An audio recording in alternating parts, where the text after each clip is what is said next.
Ushtrasana, camel pose. Come onto your shins with your feet flat on the floor, the tops of your feet flat on the floor.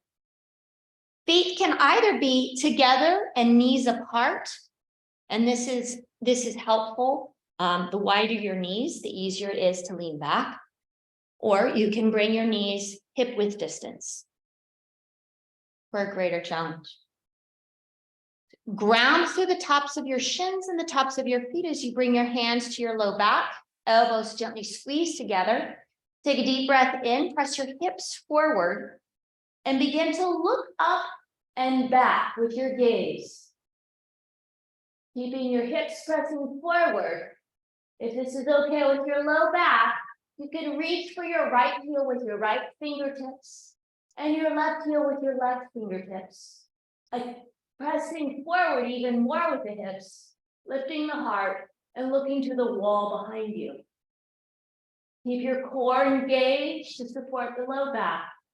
To come out, press the hips forward, bring your hands to your low back, tuck your chin to your chest as you sit back into your heels and all the way to child's pose, bringing your forehead to the floor.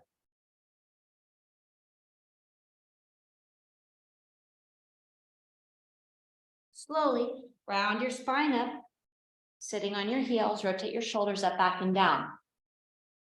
This is camel pose. Camel pose is a very challenging pose for most people. So coming up, a few things to remember. One is do not tuck your toes under like this. Keep the tops of your feet planted. Try to press the top of your ankle into the floor.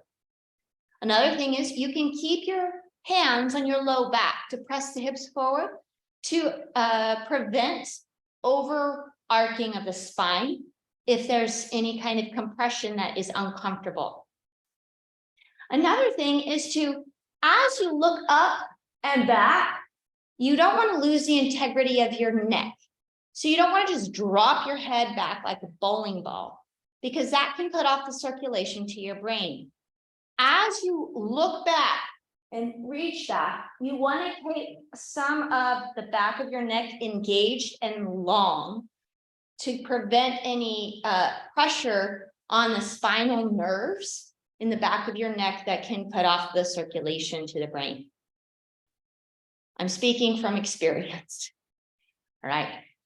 The other thing to do if you need some support or modification is, again, to make your knees nice and wide with your feet together.